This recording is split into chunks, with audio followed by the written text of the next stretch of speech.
नमस्कार दोस्तों, स्वागत है आपका फिर से एक बार मेरे YouTube channel supreme classes bye Sudhir में। जो ये क्लास रहेगी इम्पोर्टेंट है, जो हमारा एमटीएस का एग्जाम होगा उसके लिए। इसमें हम जो 5 क्वेश्चन करेंगे काफी इंपॉर्टेंट, जो हर एक एग्जाम के अंदर आते हैं। जो इसके लिए पहला क्वेश्चन है आज का हमारा, ये है a number of refugees refugees dash been turn back at the border. देखो, जब भी हम बात करते हैं अ नंबर ऑफ की, या फिर हम कह सकते हैं अ ग्रेट नंबर ऑफ, क्या लिखेंगे? अ ग्रेट नंबर ऑफ, या फिर कह सकते हैं अ गुड नंबर ऑफ।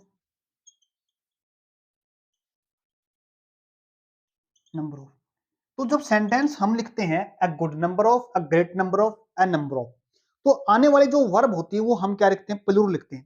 क्या लिखेंगे? प्लूरल। तो इसका मतलब क्या हुआ? अपने पास ये हैज है, ये विकल्प नहीं आएगा। दो ऑप्शन दो अपने हो गए, यहां से खत्म। तीसरी बात देखो, अगर हमने थोड़ा बहुत अगर पढ़ा है किसके बारे में? हैज हाउ के। जब हम हैज हाउ से पैसिव लैंग्वेज लिखते हैं, पैसिव लैंग्वेज लिखते टाइम हम क्या करते हैं? वर्ब की थर्ड फॉर्म लिखते हैं। और थर्ड फॉर्म जब लिखी जाती है हैज हैव के साथ है, तो उसके साथ लिखा जाता है अपने को, क्या लिखते हैं हम उसमें? बीन लिखते हैं।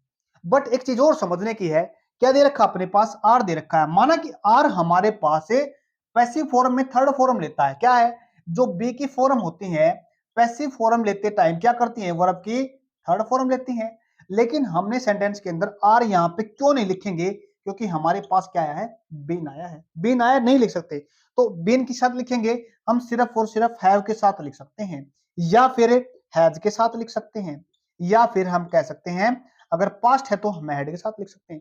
बट आप कहोगे सर ये यहाँ पे हैज के साथ क्यों नहीं आया? क्योंकि जब भी हम बात करते हैं अ number of, a great number of, a good number of, तो इनके साथ जो आने वाली वर्ब होती है वो होती है अपने पास प्लूरल।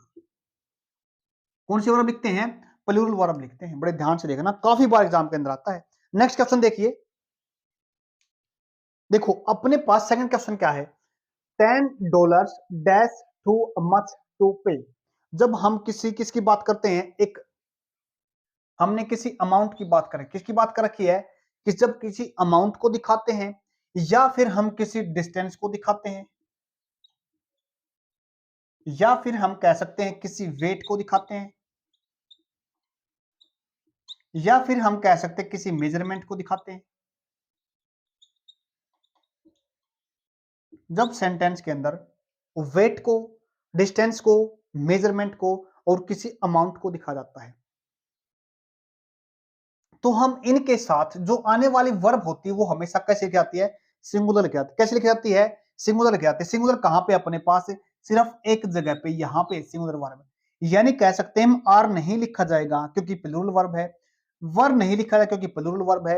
ये अपने पास पास्ट फॉर्म है किसकी? कैन की। यानी ये मॉडल वर्ब है अपने पास। ये किसी पास्ट में ऐसी चीज को दिखाती है जो हमारी पावर के अंदर रहा है, या फिर हमारी एबिलिटी के अंदर रहा है, या फिर कह सकते हैं हम किसी से कोई चीज लेते हैं। पोलाइटनेस में कोई चीज हमारे को लेनी हो सकती है। जैसे हम कह सकते हैं could I take your mobile. ऐसे भी सेंटेंस लिखा जाता है किससे? Could say. तो हमारा यहाँ पे सेंटेंस में कुड भी नहीं आएगा। आएगा क्या? केवल और केवल डी ऑप्शन इसका सही आंसर है। नेक्स्ट क्वेश्चन देखिए। थर्ड क्वेश्चन अपने पास, ही वेंट देयर। काफी इंपॉर्टेंट क्वेश्चन है, बहुत बार एग्जाम के अंदर आता है। इसको एक देखते हैं।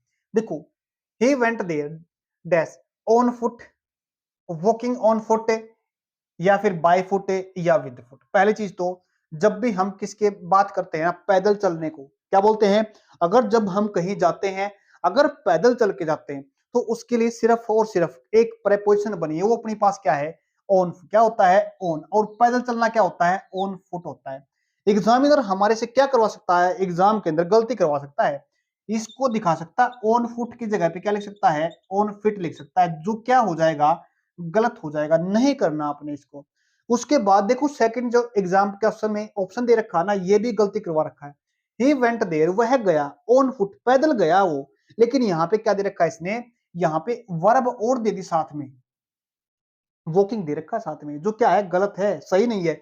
बेस्ट ऑप्शन अपने पास ये है, ये गलत है। उसके बाद देखो, विद भी नहीं होता क्योंकि ऑन फुट होता है। उसके बाद अगर हम कहते हैं बाई फुट, जो क्या होता है? गलत होता है। लेकिन अगर हम किसकी बात करते हैं? बाई बस की बात करते हैं, बाय ट्रेन की बात करते हैं तो हम क्या लिखेंगे, वहां पे बाय लिखेंगे। अगर हम बाय किसके करते हैं, व्हीकल, बाय बस, समझ में आ गया ना, बाय ट्रेन सेंटेंस के अंदर लिखा जा सकता है ऐसे, समझ में आ गया ना।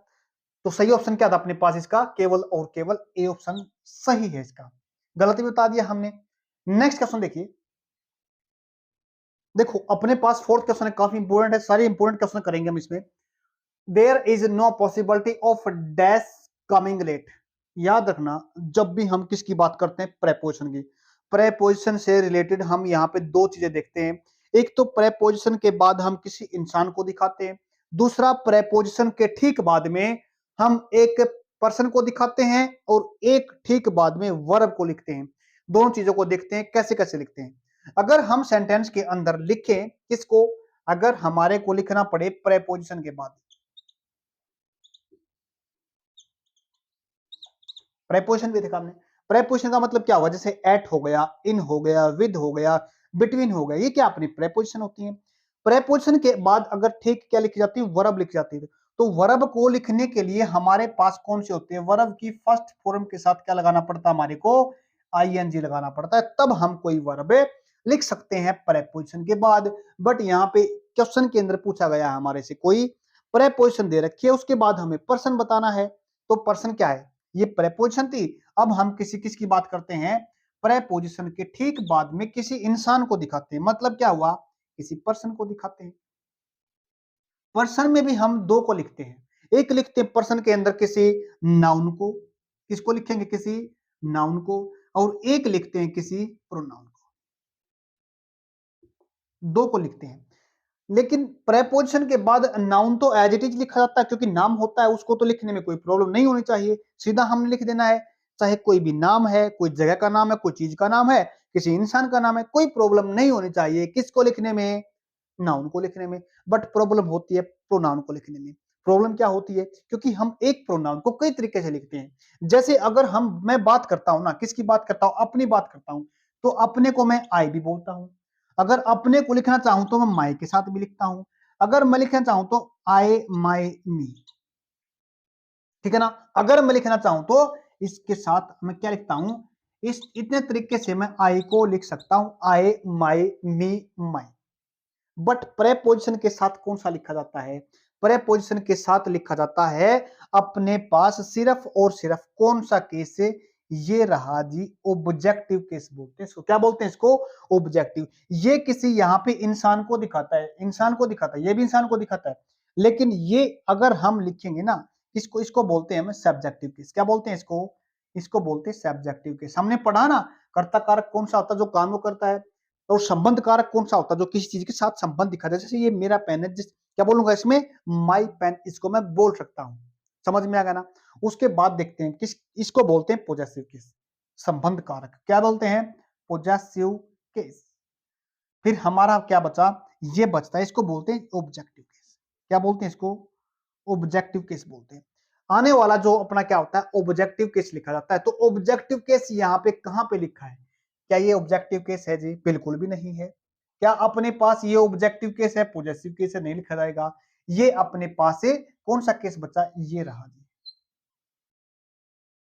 लिखते हैं किसके बाद, प्रेपोजिशन के बाद। बट एक चीज और देखना, क्या लिखा है, एक चीज और देखना, वो क्या लिखा है, इसके बाद हमने ठीक क्या लिखा है, कमिंग लिखा है। क्या लिखा है, कमिंग लिखा है। बट यहाँ पे क्या आ गया, ऑब्जेक्टिव केस के, सॉरी क्या बोलते हैं, प्रेपोजिशन के बाद लिखते हैं हम ऑब्जेक्टिव केस। बट एक चीज और आ गई यहाँ पे, वो क्या आ गई, यहाँ पे अपने पास है एक वर्ब आ गई, और वो भी आईएनजी के साथ है। तो हमने क्या लिखना पड़ेगा, अगर आईएनजी के साथ वर्ब आ गई, तो अब हमने क्या देखा है, प्रेपोजिशन के बाद कौन सी फॉर्म है, फोर्थ फॉर्म है। तो उसके साथ जो केस लिखा जाएगा ना, तो अपने पास कौन सा केस, पोजेसिव केस लिखा जाएगा। तो सेंटेंस कैसे सही बनेगा, अपने पास है there is no possibility of there coming late. तो सही ऑप्शन क्या रहेगा अपने पास, ये रहेगा राइट आंसर बी। नेक्स्ट देखिए, लास्ट सेंटेंस, लास्ट क्वेश्चन आपको ये कमेंट बॉक्स में जवाब देना है। ये हमारा क्वेश्चन टैग से है। जब भी हम क्वेश्चन टैग बनाते हैं, क्वेश्चन टैग का एक स्पेशल टॉपिक करा रखा है, उसमें जाके पढ़ सकते हो आप अच्छी डिटेल से। ज्यादा टाइम नहीं है, पूरी क्लास के अंदर लगभग सारी चीजें बता रखी है। देखो जब भी क्वेश्चन टैग बनाते हैं ना, क्वेश्चन टैग अगर सेंटेंस को देखते हैं, अगर अपने पास सेंटेंस, अगर मान लेते सेंटेंस अपने पास सिंपल है, सिंपल का मतलब हम कह सकते हैं अफर्मेटिव है। क्या है? अफर्मेटिव है। तो अपने पास जो टैग बनेगा ना वो नेगेटिव बनेगा। कैसे बनेगा? नेगेटिव बनेगा। समझ में आ गया ना? अगर अपने पास सेंटेंस कैसा है, सिंपल या अफर्मेटिव है। अफर्मेटिव का मतलब होता है जहां पे ना तो नोट लगाते हम, ना नेगेटिव सेंस वाला कोई वर्ड होता अपने पास, और एक बात इसके अंदर क्वेश्चन भी नहीं होता, तो वो होता अफर्मेटिव। अफर्मेटिव है सेंटेंस अगर अपने पास कैसा है, सॉरी, अगर अफर्मेटिव हो तो नेगेटिव बनेगा, अगर अपने पास सेंटेंस कैसा है, नेगेटिव है। कैसा है? नेगेटिव है।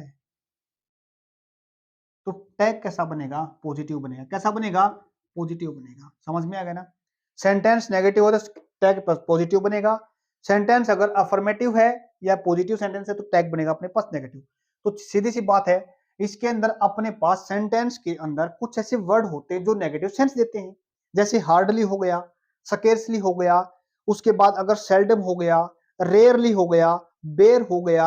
ये कुछ ऐसे वर्ड होते हैं जो सेंटेंस में हमारे को नेगेटिव सेंस देते हैं। नेगेटिव सेंस देते हैं तो नेगेटिव सेंटेंस है तो अपने पास टैग कैसा बनेगा? पॉजिटिव बनेगा। कैसा बनेगा? अपने पास से पॉजिटिव बनेगा। याद रखना इस बात को। तो इसका जो क्वेश्चन टैग बनेगा पॉजिटिव बनेगा। अब नोट तो इसमें लगा रखा, नोट का तो ये नहीं आएगा, ये भी नहीं आएगा नोट का, तो बचा अपने पास एक, तो बचा ये डज और एक बचा डू, बट प्रॉब्लम दो भी हो गई। अब डू लिखे डज लिखे। जब अपने पास सेंटेंस के अंदर अगर वर्ब की कौन सी फॉर्म दे रखी है? फिफ्थ फॉर्म दे रखी है। फिफ्थ फॉर्म कैसे बनाते हैं वर्ब की? किसी भी वर्ब के साथ एस लगा दो या ईएस लगा दो तो वर्ब बन जाती है अपने पास से कौन सी फॉर्म? Fifth form. तो फिफ्थ फॉर्म है। फिफ्थ फॉर्म का जो क्वेश्चन टैग बनता है वो बनता है जी डज से। समझ में आ गया ना? अगर केवल और केवल सेंटेंस के अंदर वर्ब की फर्स्ट फॉर्म दे रखी है, वहां पे वो इंसान को दिखा रखा है, इंसान के बाद वो वर्ब दे रखी है फर्स्ट फॉर्म, उसके बाद जो आने वाला जो सब्जेक्ट दिखा रखा है वर्ब की फर्स्ट फॉर्म, तो क्वेश्चन टैग बनेगा अपना इसमें डू से। अब आपको देखना है इसमें डज लिखना है या डू लिखना है, कमेंट बॉक्स में इसका जवाब देना। आज के लिए इतना ही। इस क्लास को हम रेगुलर रखेंगे एग्जाम तक। धन्यवाद।